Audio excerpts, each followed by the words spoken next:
Hello guys, ഞാനിപ്പോൾ വയനാട്ടിലാണുള്ളത്. വയനാട് കുഞ്ഞോം കുങ്കിച്ചിറ റൂട്ടിലാണ്. രാവിലെയുള്ള കാഴ്ച. ഞാനിപ്പോൾ ഈ വീഡിയോ വിടുന്നത് 9 മണിക്കാണ് വീഡിയോ ഷൂട്ട് ചെയ്യുന്നത്. അപ്പോൾ ഈ കുഞ്ഞോത്ത് ഉള്ള കോട ആസ്വദിച്ച് ഇങ്ങനെ നിൽക്കുക. അപ്പോൾ 9 മണിക്കുള്ള അനുഭവമാണിത്. ഇത് കാണുന്നുണ്ട്, കുങ്കിച്ചിറ റോഡാണിത്. ഇവിടെ ഒരു ചെറിയ ചായപ്പൊടിയുണ്ട്. അവിടെ നിന്നൊരു ചായയെല്ലാം കുടിച്ച് ഇങ്ങനെ ഇരിക്കുക.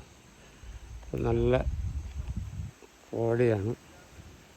ആർക്കെങ്കിലും കോടയെല്ലാം കണ്ട് ആസ്വദിച്ചൊരു ചായയെല്ലാം കുടിക്കണമെന്നുണ്ടെങ്കിൽ ഇവിടെ വന്നാൽ സാധിക്കും.